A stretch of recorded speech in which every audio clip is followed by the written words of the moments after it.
Hello friends, हम लोगों ने हैवी मेटल्स की सीरीज़ को स्टार्ट कर लिया है। हम लोगों ने इसके इंट्रोडक्शन को, इसके सोर्स को अच्छे से देख लिया है। अभी के आज की क्लास में हम लोग देखने वाले हैं इसके आगे का पार्ट, जो कि आप लोग देख ही रहे हैं। हम लोगों ने उसके सोर्स को देख लिया है, जिसमें क्या पढ़े थे हम लोग, क्या क्या सोर्स होता है जिससे हम लोग को क्या होता है, प्रदूषित होता है। हैवी मेटल जो होता है उसके थ्रू हमारे अंदर जा सकता है, एयर के थ्रू जा सकता है, फूड के थ्रू जा सकता है और वाटर के थ्रू जा सकता है। तो ये तीनों सोर्स बहुत ही इंपॉर्टेंट हो जाता है। इसके अलावा हम लोगों के आसपास से निकलने वाले जितने भी धुएं होते हैं, प्रदूषित होते हैं, पर्यावरण प्रदूषित होते हैं, वो किसी न किसी माध्यम से हमारे तक पहुंच जाता है, जिससे हम लोग क्या कर देता है, हम लोग को प्रदूषित कर देता है। कौन? Heavy metals. तो हम लोगों ने फर्स्ट लेक्चर में ही से अच्छे से डिटेल में समझ लिया है। आज के क्लास में हम लोग इससे आगे बढ़ते हैं और आज की क्लास में आप लोगों को इंग्लिश का नोट्स भी मिल जाएगा अच्छे से, ताकि इंग्लिश मीडियम वाले स्टूडेंट है वो अच्छे से उसमें नोट्स बना सके। तो देखते हैं आज का क्लास में। सबसे पहले देख लेते हैं नेचुरल और बैकग्राउंड लेवल। इसमें क्या होता है, नेचुरल लेवल पर मौजूद मेटल्स का प्रभाव इतना कम होता है कि उनके केवल हाईली स्पेक्ट्रोकेटेड इंस्ट्रूमेंट्स या उन्नत उपकरणों से ही क्या किया जाता है, डिटेक्ट किया जाता है। तो ये सब को तो हम लोगों ने देख ही लिया था। लेकिन जब ये मेटल्स क्या होते हैं, ह्यूमन एक्टिविटी, जैसे कि क्या क्या करते हैं ह्यूमन एक्टिविटी, हम लोग क्या करते हैं, जितने भी हम लोग ह्यूमन हैं तो क्या क्या करते हैं, जैसे कि क्या करते हैं, फॉसिल फ्यूल बर्निंग, ईंधन जलाते हैं, जितने भी लकड़ी है जलाते हैं ना, कई प्रकार की लकड़ी जलाते हैं। तो ऐसा थोड़ी ना है कि वो कोई लकड़ी से टॉक्सिसिटी या प्रदूषण नहीं निकल रहा है, लेकिन कोई टॉक्सिसिटी होता है जिसके कारण क्या होता है, उसका धुआं निकलता है, वो भी टॉक्सिसिटी होता है।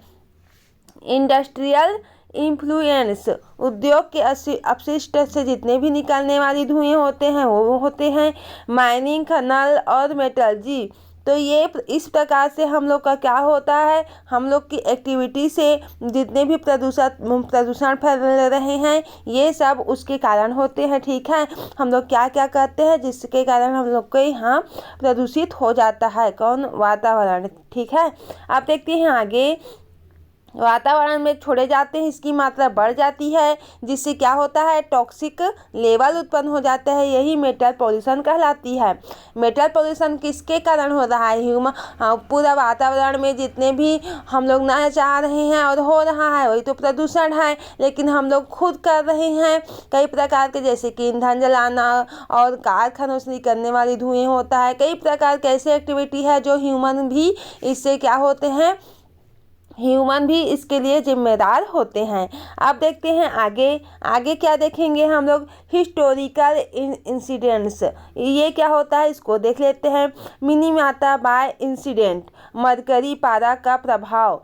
तो मिनीमाता क्या होता है, एक प्रकार की डिसीज होती है जो किसके कारण होती है, मरकरी के अफेक्ट के कारण यह जो डिसीज होता है मिनीमाता का वह देखा जाता है।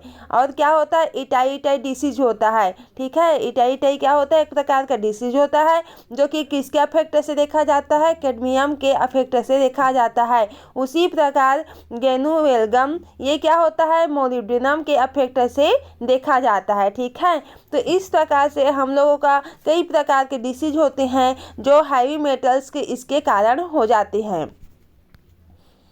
ये मेटल्स क्या होते हैं, इतने कम मात्रा में मौजूद थे कि शुरुआत में इन्हें हानिकारक नहीं समझा जा सकता था।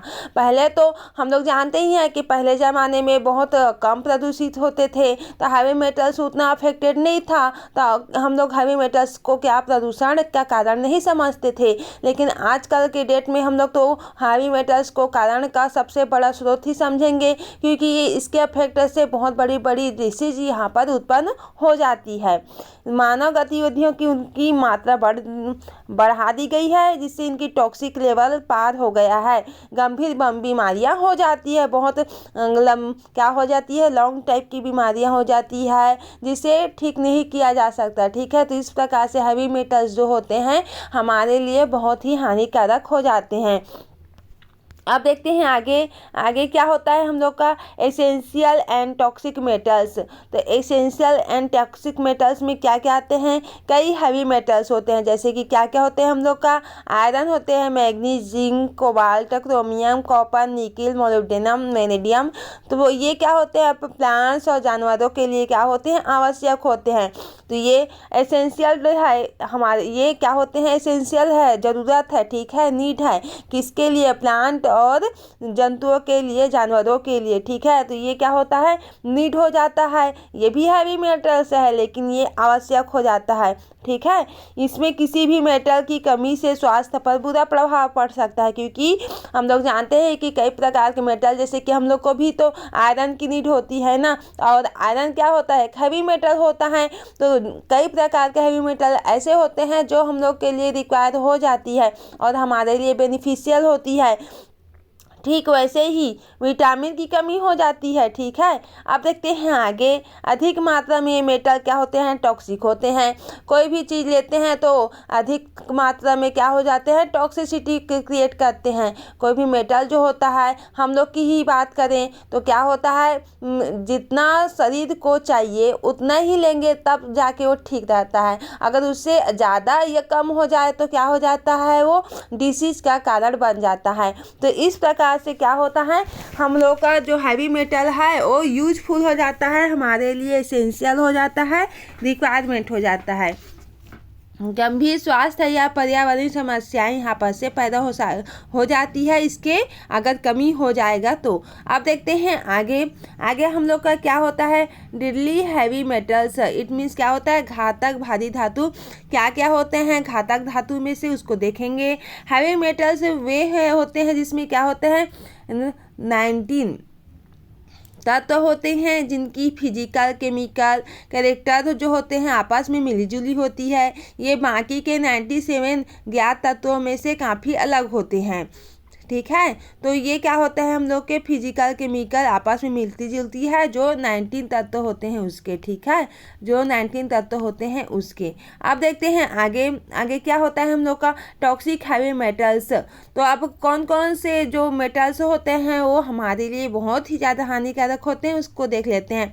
लेड होता है, कैडमियम होता है, मरकरी का कोई भी बायोलॉजिकल सिग्निफिकेंस प्रभाव नहीं होता है, बल्कि ये बेहद क्या होते हैं, टॉक्सिसिटी क्रिएट करते हैं। तो ये क्या होता है, बहुत ही ज़्यादा टॉक्सिसिटी क्रिएट करने वाले कौन कौन हो गए हम लोग का, लेड हो गया, कैडमियम हो गया, मरकरी हो गया, और क्या हो जाता है हम लोग का, कॉपर, मैग्नीज, निकिल। तो ये क्या होते हैं, बहुत ही ज़्यादा टॉक्सिसिटी क्रिएट करते हैं। जिंक हो गया, ये मेटल जब क्या होता है बायोस्फीयर में फैलते हैं तो उनमें वापस में प्राप्त नहीं किया जा सकता है उन्हें, ठीक है। इससे नष्ट भी नहीं किया जा सकता है। जिस प्रकार से हम लोग पॉलीथीन को नष्ट नहीं कर सकते हैं, ओनली जला सकते हैं, तो उसी प्रकार हम लोग इसे नष्ट नहीं कर सकते। केवल इसे हम लोग क्या कर सकते हैं, किसी माध्यम से इसके जो है इसके यूजफुल को हम लोग भले ही रोक सकते हैं, लेकिन इसके नष्ट नहीं किया जा सकता, ओनली हम लोग जला ही सकते हैं, ठीक है। तो इस प्रकार से हम लोग क्या करते हैं, टॉक्सिक मेटल को हम लोग क्या कर सकते हैं, उसको नष्ट नहीं कर सकते हैं। अब देखते हैं आगे, integrated environmental programme on heavy metals, इसे शॉर्ट फॉर्म में क्या बोलते हैं, IEPHM बोलते हैं। इसे भारत सरकार ने 1979 में इस प्रोजेक्ट के तहत एयर, वाटर, सॉइल और ब्लड सैंपल्स का अध्ययन किया। इस रिपोर्ट के अनुसार हम लोग को क्या प्राप्त किया, इस नियम के तहत क्या है रिपोर्ट के तहत, उसको देख लेते हैं। WHO लिमिट्स अधिकांश जो स्टेशन में cadmium, lead, zinc, manganese, nickel, copper और क्रोमियम का WHO की जो सीमा होती है में पाया गया है, लेकिन कुछ फील्ड में क्या होता है, ये पार्टिकुलेट मेटल का लेवल जो होता है वो अधिक हो जाता है। अब देखते हैं आगे आगे क्या होता है हम लोग का, सेकेंड, फूड कंटामिनेशन। भोजन में कैडमियम, लेड, जिंक, मैग्नीज और क्रोमियम लेवल का मानव स्वास्थ्य के लिए क्या होता है, हानिकारक होता है। तो ये क्या होता है हम लोग के लिए मोस्ट हानिकारक होता है। कौन कौन, cadmium, lead, zinc, manganese, chromium, ये हमारे स्वास्थ्य पर बुरा प्रभाव पड़ता है। ह्यूमन ब्लड की बात करते हैं हम लोग, तो ह्यूमन ब्लड कैडमियम और लेड के हाई लेवल में पाया गया है। जो हमारे लिए क्या होता है, हानिकारक हो जाता है। ठीक है, आप देखते हैं आगे हम लोग हॉट स्पॉट्स प्रमुख फील्ड आप देखेंगे। ये वे फील्ड होते हैं जहां हैवी मेटल पोल्यूशन का क्या होता है, लेवल बहुत अधिक होता है। और क्या होता है, कुछ प्रमुख फील्ड होते हैं। फर्स्ट क्या होता है हम लोग का, इंडस्ट्रियल एरियाज, जिसमें क्या होता है, कानपुर और मद्रास में क्या पाया जाता है हम लोग का, चमड़ा उद्योग पाया जाता है। और तिरुपुर और कलकत्ता में क्या पाया जाता है, कपड़ा और क्या पाया जाता है, रंगाई उद्योग पाया जाता है। तो ये क्या होता है, मोस्ट एमपी है। ठीक है, कि कौन कौन से एरिया में क्या क्या पाया जा रहा है। ठीक है, ये हम लोग के लिए जीके के लिए भी, नॉलेज के लिए हम लोग के लिए भी यूजफुल हो जाता है। अब देखते हैं आगे आगे क्या होता है हम लोग का, माइनिंग जोन्स। तो यहाँ पर जैसे कि खेतरी और जमार, राजस्थान में तांबे कॉपर या का खनन यहाँ पर होता है। उसी प्रकार से मलाजखंड या मध्य प्रदेश, बिहार कॉपर फील्ड और ये है हम लोग का गुंडाला, जो कि कहाँ पर है हम लोग का, आंध्र प्रदेश में। ये खनन क्षेत्र यहाँ पर प्रेजेंट है। अब देखेंगे आगे मिसलिनियस रीजन्स। यहाँ पर क्या होता है, गंगा डेल्टा आर्सेनिक का कारण होता है। गंगा डेल्टा होता है ना, गंगा डेल्टा हम लोग पढ़े हैं। ठीक है, गंगा डेल्टा के बारे में जानते हैं अच्छे से। वहाँ पर क्या पाया जाता है, अधिक मात्रा में क्या पाया जा रहा है, आर्सेनिक पाया जा रहा है। तो वहाँ पर क्या होता है, हैवी मेटल होता है। आर्सेनिक जो होता है वो बहुत ही ज़्यादा टॉक्सिसिटी क्रिएट करता है। नदी के किनारे और जो फील्ड होते हैं जहाँ इंडस्ट्रियल इन्फ्लुएंस और सीवेज के कारण हैवी मेटल्स क्या होता है, कंटेमिनेशन होता है। अब देखते हैं आगे क्या देखेंगे हम लोग, source of heavy metals in India. मतलब हैवी मेटल्स का सोर्स कहाँ कहाँ पर प्रेजेंट है, कहाँ पर इंडिया में, उसको देख लेते हैं। हैवी मेटल्स निम्नलिखित में पाए जाते हैं, जैसे कि ड्रिंकिंग वाटर में देख ही लिए हैं, पीने के वाटर में क्या पाए जाते हैं, हैवी मेटल्स पाए जाते हैं जिससे टॉक्सिसिटी क्रिएट होती है। हरी जो पत्ती होती है, जितने भी सब्जी खाते हैं जिसमें हरी पत्ती आ जाती है, जितने भी भाजी पाला जैसे कि आ जाती है, उसमें क्या पाया जाता है, टॉक्सिसिटी पाया जाता है। अनाज, दाल और क्या पाया जाता है, इन्फेंट फॉर्मूला, शिशु के जो आहार होते हैं उसमें भी क्या पाया जा रहा है, टॉक्सिसिटी पाया जा रहा है। गाय और भैंस के दूध में भी यहाँ पर टॉक्सिसिटी क्रिएट हो जाती है। इट मीन्स कोई भी जगह ऐसा नहीं बच जा रहा है कि जहाँ पर टॉक्सिसिटी क्रिएट नहीं हो रहा है। हैवी मेटल जहाँ नहीं पाया जा रहा है, किसी न किसी माध्यम से हैवी मेटल्स वहाँ पर पहुँच जा रहा है। जैसे कि पका हुआ भोजन और वसा युक्त पदार्थ में भी यहाँ पर हैवी मेटल्स से पाया जा रहा है।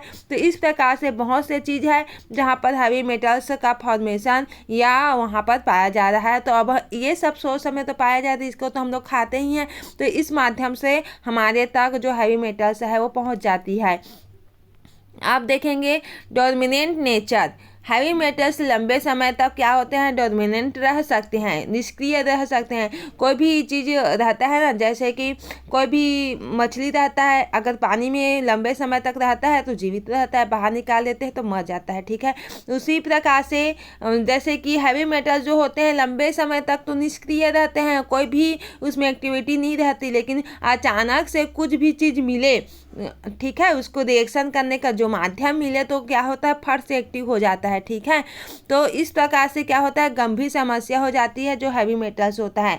मछली लोग तो बेचारे मर ही रहे हैं हैवी मेटल्स के कारण। तालाब के जितने भी जीव जंतु है उसमें वो भी हैवी मेटल्स के कारण क्या होते हैं, प्रदूषित होकर मर जा रहे हैं। ठीक है, अब देखेंगे हम लोग जो कि है मोस्ट एमपी आप लोगों के लिए, इंग्लिश मीडियम वाले स्टूडेंट के लिए नोट्स देना। ठीक है, तो जैसे कि हम लोग अभी एक्सप्लेन तो कर ही दिए हैं 2 लेक्चर में, और इसके हैवी मेटल्स के अभी बहुत सारे लेक्चर आने वाला है क्योंकि हैवी मेटल्स से पूरा एक यूनिट है तो लॉन्ग टाइप में थोड़ा सा जाएगा। इंग्लिश मीडियम वाले स्टूडेंट के लिए भी आप लोग अच्छे से नोट्स बना सकते हैं, जो कि अभी देखेंगे। हम लोग पिछले 2 लेक्चर में ये सब जो पहले लेक्चर में और अभी के लेक्चर में ये मेटल में जो है हैवी मेटल पोल्यूशन, इसको अच्छे से हम लोगों ने पढ़ लिया है। ठीक है, तो आप लोग जो है इसे अब अच्छे से नोट्स बना सकते हैं जो भी है, और हम लोगों ने इसे अच्छे से एक्सप्लेन भी कर लिया है। तो आप लोग इसे देख के क्या बना सकते हैं, अच्छे से नोट्स बना सकते हैं। तो इस प्रकार से दिया गया है। ठीक है, तो आप लोग इसे अच्छे से नोट्स बना लें और अच्छे से समझ के पढ़ लें, ताकि यह जो एग्ज़ाम में आए तो आपके लिए क्या हो, एकदम ईजी हो। हम लोग तो बीएससी लेवल से ही पढ़ते आ रहे हैं और चूँकि हमारे वातावरण के पास है, वातावरण के आसपास है, इसलिए हम लोग इसे ज़्यादा जानेंगे। ठीक है, तो आप लोग क्या करें, इसे अच्छे से समझ लें, हो सके तो शॉर्ट्स नोट्स बना लें, ताकि जो इंग्लिश मीडियम वाले स्टूडेंट उनका तो बहुत कम ही नंबर कटता है। ठीक है, तो आप लोग शॉर्ट नोट्स से इसे पॉइंट वाइज बना सकते हैं अपने माध्यम से। ठीक है, तो हम लोग जो हिंदी मीडियम वाले स्टूडेंट हैं वो क्या होता है, बहुत ज़्यादा लिखना पड़ता है, इसलिए उन लोगों के लिए क्या होता है, बहुत ज़्यादा नोट्स इसी प्रकार से देना पड़ता है। लेकिन जो इंग्लिश मीडियम वाले स्टूडेंट हैं उनके वो शॉर्ट नोट्स बना सकते हैं अपने लिए, ताकि और अच्छे से अच्छे क्या बन सके, उन लोग का नोट्स बन सके। तो इस प्रकार से हम लोगों ने अच्छे से पूरे इस तरह से कवर कर लिया है। आई होप आज का वीडियो लेक्चर आप लोग को अच्छे से समझ में आ गया होगा। तो आज का क्लास हम लोग यहीं से एंड करेंगे। ठीक है, आप लोग को इसी तरह से बने रहना है एमएससी और बीएससी क्लासेस के लिए, ताकि आप लोग को सब क्लियरली सिलेबस वाइज समझ में आ जाए। ठीक है, तो आज का लेक्चर यहीं से एंड करते हैं। Thank you.